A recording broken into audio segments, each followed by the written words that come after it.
Welcome everyone to People on Dating. I'm your host, Will Morales. And for those of you who are tuning in for the first time, this podcast is about the ups and downs of dating and how to navigate through it. Today, my guest is Marla Renee Stewart. Now, I've been trying to get Marla on for a few weeks to a couple of months, but this young lady is always busy. So at least she's giving me some time now. Marla, thank you so much for being on. Let me tell you a little bit something about Marla. Marla is an award-winning certified sexologist, sexual strategist, intimacy, relationship, sex coach, educator, speaker, and author. She is the owner of Velvet Lips, a sexuality education company that focuses on people to help them integrate seduction, develop their communication abilities, and enhancing their sex skills. Marla, thank you so much for being on People on Dating. How are you? Yes, I'm good. Thank you so much for having me. I'm happy to be here. I'm No, finally here. no, it's my pleasure. So, Marla, tell us a little bit about yourself. What was that journey like to become a certified sexologist, a sexual strategist, intimacy, relationship, sex coach? What was that journey like for you? What was that aha moment? Yeah, I think a lot of it had to do with a couple of things. One is I came from a sex positive parent. She didn't realize she was sex positive at the time. She was more like, don't make the mistakes I had made as a kid. So there was that. And then, excuse me, that really helped me to think about my own sexuality and go in while I was in college. It really, really spurred there. So I was taking human sexuality classes. And from there, my friends were asking me, oh, Marla, how do I do this? And Marla, how do I do that? Or Marla, how do I talk to, my boyfriend about this? Or how do I. So I realized like, oh, like this is my calling. This is what I need to do. Like I really enjoy, talking about sex. I really enjoy educating people. And so that's really how the journey began. And from there, I just started studying it in academia. So I was on not only a basketball scholarship, but a psychology scholarship. So I was doing research for the NIMH to do um, research on sexualities with the like young people. And so I did that as an undergraduate thesis. Then, graduated, went to graduate school, was just like, hey, I want to do more of this, right? So more research, more studying around people's sexuality.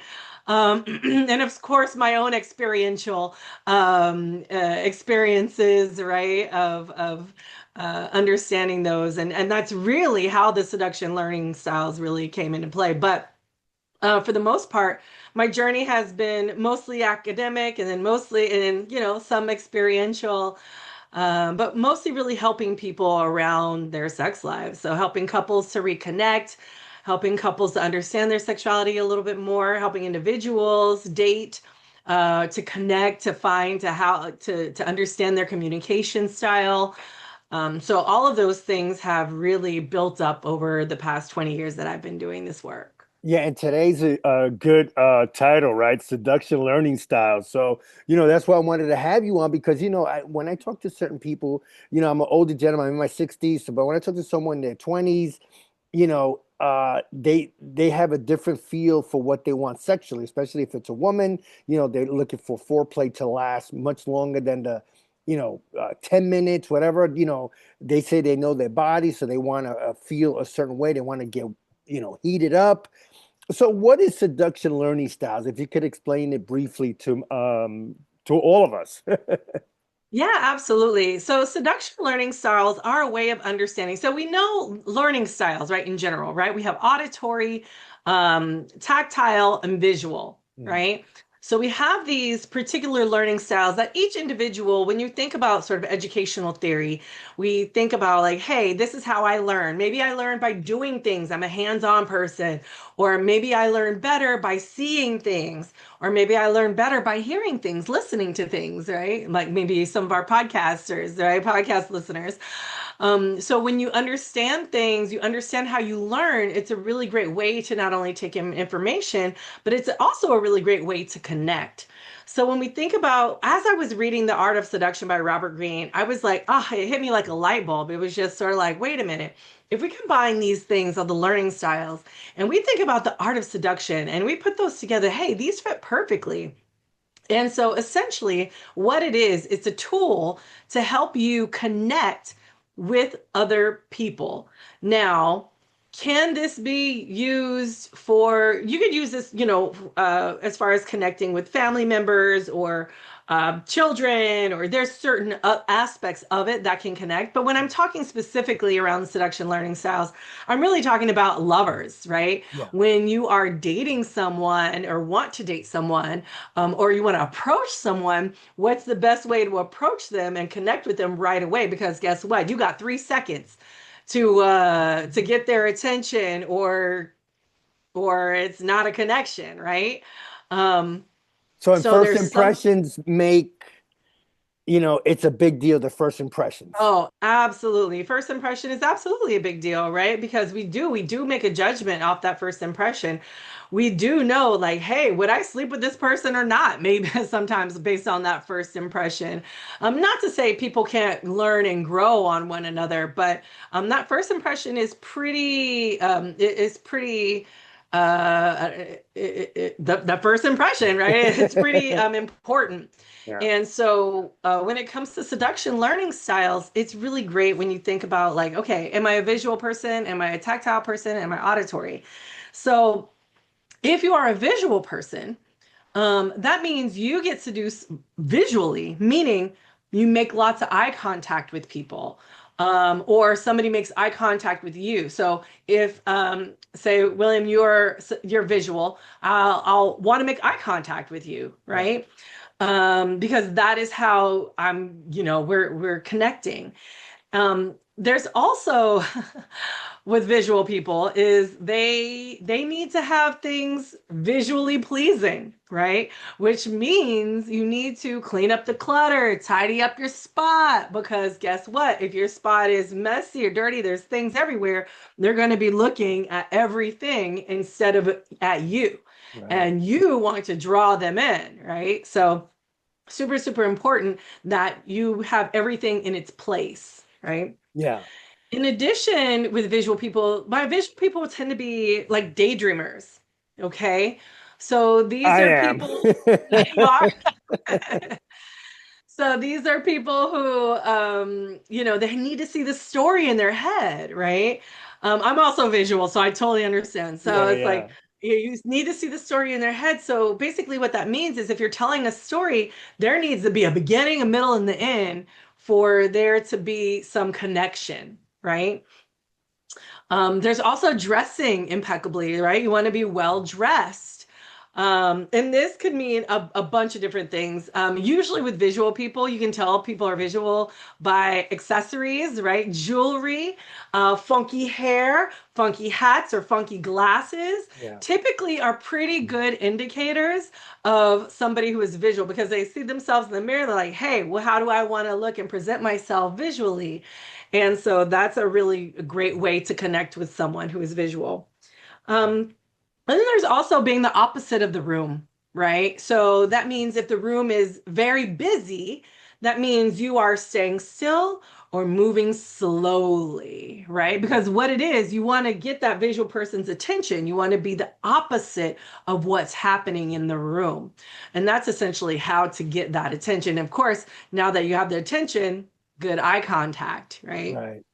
So that's visual in a nutshell of how to connect with a potential partner. Talking about the, because I like what you said, definitely visual, because I'm very visual. I like to look around, and I also do do daydream a lot, about a certain woman that I might think about, like, oh, this is what I would like to do. But the only thing is, can the daydreaming get in the way of actual um contact, if I make sense? In other words, we're picturing what we want, how we want to do it, how we want to seduce the partner, but would that get in the way of the actual action of seduction? Does No, that does I that make think sense? if, Yeah, go ahead. yeah, I understand what you're saying. And I think for somebody who might be more assertive or more aggressive or more forward or initiating, I think if you're visual and you have an image in your head, I think it's more about how do I make this happen? Mm. right? It's not, I think it's also about managing your expectations. Yeah, maybe not everything is going to go your way Right. visually, but if we understand, like, hey, if we have maybe one or two things that might go my way, or these are the ways that I can influence the situation, it's going to be great. And a really great way to do that is what I call planting sex seeds. Okay. Oh, okay. Talk more about that. And so, so when you are basically planting a sex seed is essentially like where you are you're hinting at sex eventually. But Mhm. what you're doing is getting that lover, or potential lover, emotionally prepared for the interaction. Okay. We, with the learning styles, they help bring the guard down, right? Because guess what? That wall is up for everybody. Right. And so in order for us to connect, we've got to bring the wall down. How do we bring the wall down? Well, flirtation, connection, communication in a way that feels good to the person, right? Mhm. So for visual people, planting a sex seed might be like sending a sexy or naughty picture, right, of yourself, or maybe someone else that, maybe your lover is attracted to. It may be telling them about something you saw, right, and describing it in full detail so that they have a visual picture of it. Okay. You could do a strip tease for them, right? Or straddle them, or a playful note, right? Something that they can see visually. So all of those things are different kinds of sex seeds that you can put into play before sex ensues, Right. right? So it can help you on their way. So, Marla, question. I got a couple of questions. One is, can dancing be construed as? I already see your brain ticking. So go ahead. Can dancing be some Yes, type of sexual um, seduction? absolutely. Dancing is part of tactile. So you kind of skip ahead to tactile. So when we think Okay. about tactile seduction, dancing is one, not like uh, people love dancing. Like people who are Yeah. tactile love dancing. These are my athletes. People like to do things with hands, moving their bodies. Dancing with them is so good for connection, right? When your bodies are moving in ways that feel good to you, it's perfect. And dancing is so good. I don't know if you know this, but the latest research that came out is that dancing is better for you than any other kind of depression medication. So if people are depressed, dancing is number one. It's over any kind of medication, any kind of exercise, any kind of anything. Dancing is by far the best medicine you can do for yourself, for your happiness. Hey, So, Marla, it's funny that you say that because I remember I saw a couple of Instagram posts. I think one, I don't know if he was a doctor, I can't remember. I should have saved the post, but I remember he was talking about dancing, like how it just alleviates whatever stress you may have, depending on the music and all that. And it's funny because, like, when let's say I'm walking on the street and I'm about to hit the subway, and I have dance music or house music I like to hear, and I could just picture myself dancing in the park or wherever. So I definitely get that. Um, One thing I want to ask you in terms of seduction. Um, Now I guess both people have to be into each other, but if someone's not into the other person, let's say there's someone in the friend zone, can the other person that's in the friend zone seduce the other person? Does that make sense? absolutely. Because I always thought that once someone puts you in the friend zone, let's say a woman puts a man in the friend zone, it's almost impossible to get out. But yes, go It's ahead. not impossible. It's not impossible to get out. The issue is that they're not finding the right way to connect. Ah, That's the okay. issue. So that's why somebody gets put in the friend zone because you're not connecting with them in a way that they need to connect with. You're connecting with them in a way that's friendly, but not seductive, Ah, right? You're okay. not connecting with them in a way that feels good for them to have their guard all the way down. So are we? You know what I So mean? we're not showing intent of what we really want from that person. In other words, No, no, from a no, no. man. Okay, go I ahead. wouldn't say necessarily about showing intent. It's really about communication style, Okay. right? So let me give you an example. So I had a client who was dating, and he's like, okay, I'm going to go in a cafe. I'm going to try to get a woman's number. And I'm like, okay, great. So I'm giving him all of this information, how to do the seduction learning styles, what he needs to do. So he sees a woman in the cafe. He sees she's reading one of his favorite books. He's excited, right? Ecstatic. He's like, oh my God, that's one of my favorite books. I'm going to go up to her. I'm going to talk about the book, right? So he goes up to her. He says, hey, this is one of my favorite books. How do you like it? And she starts going off like she loves it. She's like, oh my God, this book is so amazing. Like, I love this and this and that and da da da. She's going on about the book because she's really enjoying it. Right. He interrupts her. Mm. Mm-mm. Womp, womp, womp. Blah. Yeah, That is gotcha. not what I teach people. That Right. is not what I teach people. Do not. If I'm going off about something I love, do I want you to interrupt me? That's No. I not. want to be I want to be influenced by that love of the feeling that I'm having. Why are you going to like try to scoot your way in? You're ruining my moment, Right, right. right? Okay. So so what he should have done, and he was like, "Oh," and then she stopped talking to me. And I was like, "Well, duh. You did the wrong thing, right?" Um, I teach because I was like, "Oh, clearly she probably was auditory." Because usually when someone's really excited about that and they're going off and they're saying a whole bunch of things, they're probably auditory, Mm. which means she needed to hear either feedback or she needed more questions about the book, right? He asked her a question, she got vibrant. And so I was like, you interrupted that energy and now you're friend zoned, right? Now you're like, well, clearly you don't know how to connect with me because you couldn't even let me express all of my feelings. You wanted to get your 2 cents in. You know Mm. what I mean? You Right. didn't want to listen to me. You wanted your own person, your own thoughts and emotions to supersede mine, right? Right. And so that's a turnoff. So understand that could be easily someone who can get friend zoned, right? Like, oh, maybe we share the like of this book, but we can't connect in a way because you really don't understand how to communicate with me. That feels nice. Okay. And so when you are friend zone, is it difficult to get out? Absolutely, because someone already has that first impression or that impression that you are like this because you did not connect with them the first time in the way that they needed that connection. Okay. Okay.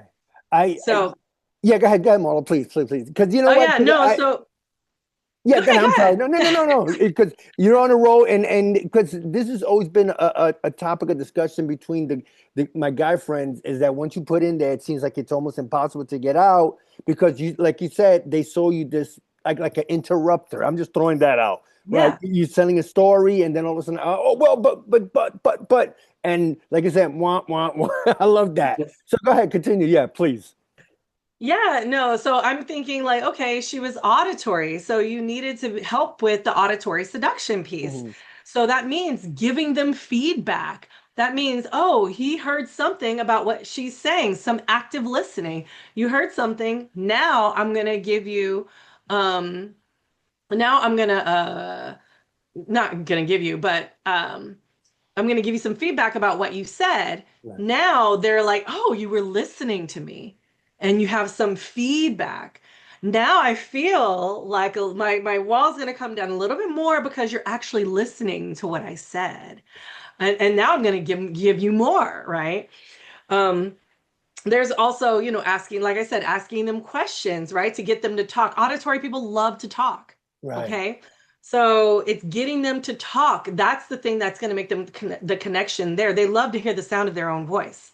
You know what I mean? Oh, so you're saying there's right there's a physical seduction in terms of the way you dress, the way you look, and then there's auditory seduction by just listening, feed. Wow, see, I never really knew about that part as much as more of the physical appearance, like how you look, how you smell, and all that. Yeah, that's wow, that's fascinating.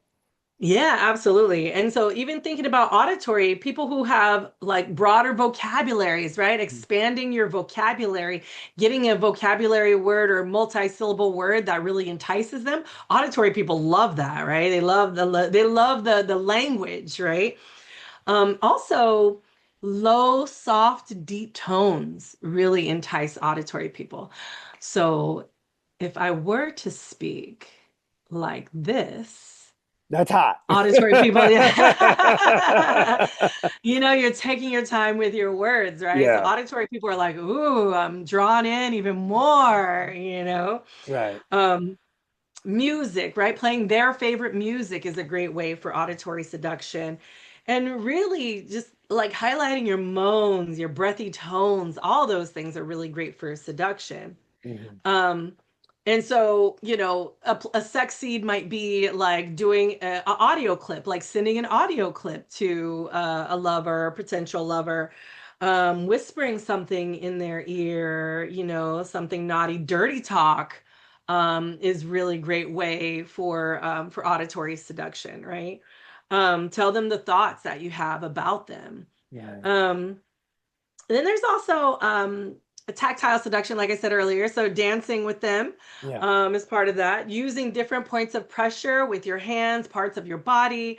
So thinking about pressure, playing with fabric because typically we're wearing cotton all the down, all the time. Right. So, having different types of, seersucker or lace or satin or leather, whatever the case may be, having that different type of material is really can really draw someone who is tactile because they want to touch it, they want to reach out and touch it. You could use their hands or their body to put them on you, right? And even creating some push pull movements between you two, which why dancing Yeah. is really helpful because dancing, you can have those push pull movements. But those are really great ways to create erotic tension.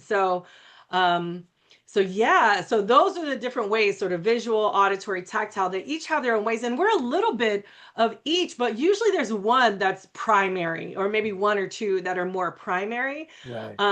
than others. So it's just about knowing who you are and having some self-awareness and or taking my quiz, you know what I mean? The velvetlipsexed.com/quiz, and you can figure it out, for yourself. So Yeah, no, I'll definitely put that on the show notes. I mean, first of all, Mona, this I find this fascinating because it's always been said, your appearance is really the seduction part, and then maybe the way you smell. But I never thought about auditory way by talking, by being, using certain words.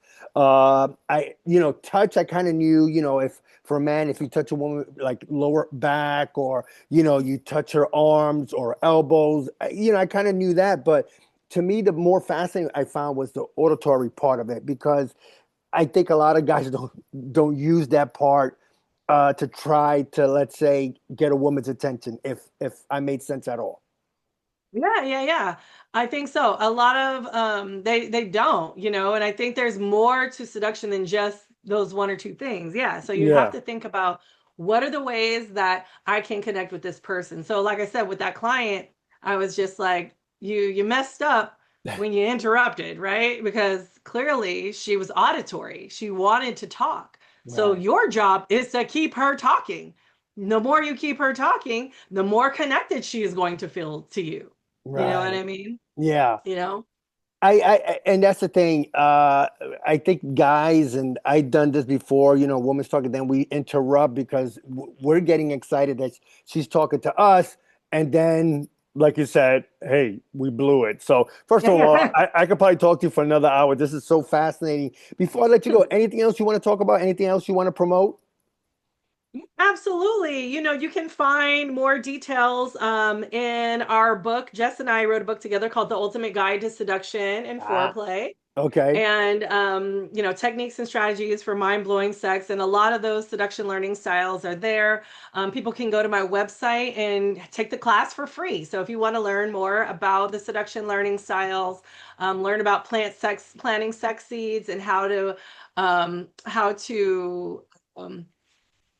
to get a plan going so that you can execute a good sexual strategy, you can go to my website and get that for free. So, And give us that website one more time. yes, it's velvetlipssexed.com/shop for all of the different classes and for the free class for the seduction learning styles. Yeah, I'll definitely put that on the show notes. And before I let you go, one last word about seduction.